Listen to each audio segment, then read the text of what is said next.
एक बार की बात है, एक लड़का था, उसका नाम सबल था, जो नगर में रहता था। वह अपने जीवन से बहुत निराश था। उनकी निराशा का कारण यह था कि वह अब तक अपने जीवन में कुछ नहीं कर रहा था। उसके माता पिता उसे ताने मारते थे कि तेरे साथ के सभी दोस्त कुछ न कुछ कर रहे हैं, लेकिन आप अभी भी घर बैठे हैं। दोस्तों के बीच भी अक्सर उनका मजाक उड़ाया जाता था। वह कहीं जाता तो लोग उससे पूछते कि आप क्या कर रहे हैं। उसे यह बताने में भी शर्म आ रही थी, वह कुछ नहीं कर रहा था। धीरे धीरे उसने रिश्तेदारों से मिलना जुलना कम कर दिया और लोगों से मिलना भी बंद कर दिया। वह ज्यादातर समय घर पर ही रहता है। वह अकेला रोता है और भगवान को कोसता है और अपनी किस्मत को दोष देता है। अब उसे अपना जीवन बोझ लगने लगा था। कभी कभी वह सोचता कि कब वह कुछ करने के योग्य बनेगा और फिर वह सोचता कि जिंदा रहने से अच्छा मर जाना है। एक दिन वह अपने नगर की एक गली से गुजर रहा था। तभी उसने देखा कि एक उपदेशक दुख और परेशानियों पर उपदेश दे रहा है। वह भी उसी भीड़ में सबसे पीछे बैठ गया और गुरु के प्रवचन सुनने लगा। उपदेशक कह रहा था, दुख एक शिक्षक की तरह है जो हमें जीवन की सच्चाई दिखाता है और हमें जीने का सही तरीका सिखाता है। आप चाहें तो जिंदगी जीना भी सीख सकते हैं। गुरुजी उपदेश दे रहे थे कि तुम चाहो तो कुछ भी हासिल कर सकते हो और अगर चाहो तो एक कोने में बैठकर रो सकते हो। इन सभी बातों को सबल ध्यान से सुन रहा था, लेकिन शिक्षक की यह बातें पसंद नहीं आई। उसने खड़े होकर कहा कि कुछ भी सिखाने से दुख दूर नहीं होता, इसमें केवल दर्द होता है। दुख की पीड़ा अनंत है। ऐसा लगता है कि इसके बाद कुछ होने वाला नहीं है, इससे कुछ भी फर्क नहीं पड़ता है। इसके सामने तो मौत भी छोटी लगती है। उपदेशक ने कहा, फिर तुम्हारा दुख क्या है? सबल ने उसके सामने अपनी सारी व्यथा सुनाई और पूछा, मेरे दुख का कोई उपाय है तुम्हारे पास? यह सुनकर शिक्षक मुस्कुराए और बोले, तुम उस दिन मेरे पास आओ जब आपके जीवन में वास्तविक दर्द हो। मैं आपकी समस्या का समाधान अवश्य करूंगा। यह कहकर गुरु वहां से चला गया। सबल ने सोचा, कहीं मेरा दुख नकली तो नहीं है? क्या मैं जिस दर्द से गुजर रहा हूँ वह नकली तो नहीं है? मेरा दुख कोई नहीं समझ सकता। जब माँ बाप नहीं समझते तो गुरु क्या समझेगा? उनके दुखों से व्यथित होकर सबल ने एक फैसला लिया कि अब वह कुछ करेगा। सबल ने एक छोटा व्यवसाय शुरू किया, पर उसे सफलता नहीं मिल रही थी। लेकिन उसके घर वाले पूछते हैं कि क्या वह कुछ कोशिश कर रहा है। वह अपने व्यवसाय में लगा रहा और धीरे धीरे उन्हें सफलता मिलने लगी।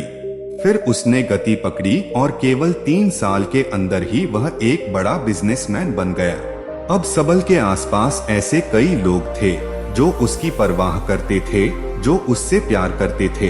अब उनके परिवार के सदस्य भी उसकी तारीफ करते नहीं थक रहे थे। दिन ब दिन उसके मित्रों की संख्या बढ़ती जा रही थी। अब वह अपनी जिंदगी से बहुत खुश था। उनके कुछ दोस्तों ने उन्हें सलाह दी कि जब आप एक बड़ा बिजनेसमैन बनकर बहुत खुश हैं, तो सोचिए आपको कितनी खुशी होगी अगर आप इस शहर और इस राज्य के सबसे बड़े बिजनेसमैन बन जाते हैं। कितने लोग आपसे जुड़ना चाहेंगे, आपकी कितनी बड़ी ख्याति होगी और स्वयं वो भी आपसे दोस्ती करना चाहेंगे और जरूरत पड़ने पर ही आपसे पैसे उधार लेंगे। दोस्तों की यह बात सबल के मन में घर कर गई। अब वह और पैसे कमाने की कोशिश करने लगा, लेकिन उसे यह सब बहुत ही जल्दी चाहिए था। वह समय बर्बाद नहीं करना चाहता था। उनका अधिकांश समय इन चीजों को प्राप्त करने में गलाने लगा, इसलिए वह ऐसे काम करने लगा जो सही नहीं था। उसने बड़ा उधार लेना शुरू कर दिया। उसके दोस्तों से पैसे की मात्रा और अधिक मुनाफा कमाने के लालच में वह अपने माल में मिलावट करने लगा। उसने अन्य व्यापारियों के खिलाफ भी साजिश रची और उन्हें डराया धमकाया, जैसा उसके दोस्त कहते थे वैसा ही करता था। वह इन तरीकों से ज्यादा पैसा कमा रहा था, पर अब उसके जीवन में पहले जैसा चैन न था। उनके मन की शांति गायब हो गई थी और वह रात को सो नहीं पाता था। वह हंगामे में रहता था। वह सब कुछ पाकर भी उन्हें किसी चीज में सुख नहीं मिल रहा था। एक दिन सबल अपनी गाड़ी में कहीं जा रहा था। तभी रास्ते में उन्हें उपदेशक का आश्रम दिखाई दिया। वह रुका और गुरु के पास जाकर बोला, संत, आपने मुझे मेरे पास आने के लिए कहा था जब मेरे जीवन में सच्चा दुख आता है। अब मैं बहुत दुखी हूँ कि मेरी नींद हराम हो गई है, मुझे कहीं भी शांति नहीं मिल रही है। इस प्रकार सबल ने अपनी सारी समस्याएं गुरु को बता दी। गुरु ने कहा, जब तुम पहली बार मुझसे मिलने आए थे तब भी तुम किसी दुख में थे, आपने उस दर्द से क्या सीखा? सबल ने कहा कि सिर्फ सोचने और चिंता करने से कुछ नहीं होता, आपकी दृष्टि को सच करने के लिए यह कार्रवाई करता है, और सिर्फ काम करने से कुछ नहीं होता, परिणाम भी मिलना चाहिए। जब आपको लगता है कि आपका लक्ष्य हासिल नहीं होने वाला, तब राह में चाहे कितनी भी मुश्किलें आ जाएं, मन कितना भी निराश क्यों न हो, कितना भी लगता हो कि अब कुछ नहीं होने वाला है, तभी विश्वास करें, मैं जो भी कर रहा हूँ उसमें अवश्य सफल होऊंगा। खुद पर ध्यान दो, लोगों पर नहीं। लोग केवल सफल लोगों का सम्मान करते हैं। कोई कितना भी अच्छा क्यों न हो, वह हमेशा लोगों की नजरों में बोझ बने रहते हैं। दोस्तों, इस वीडियो का सेकंड पार्ट जरूर देखें।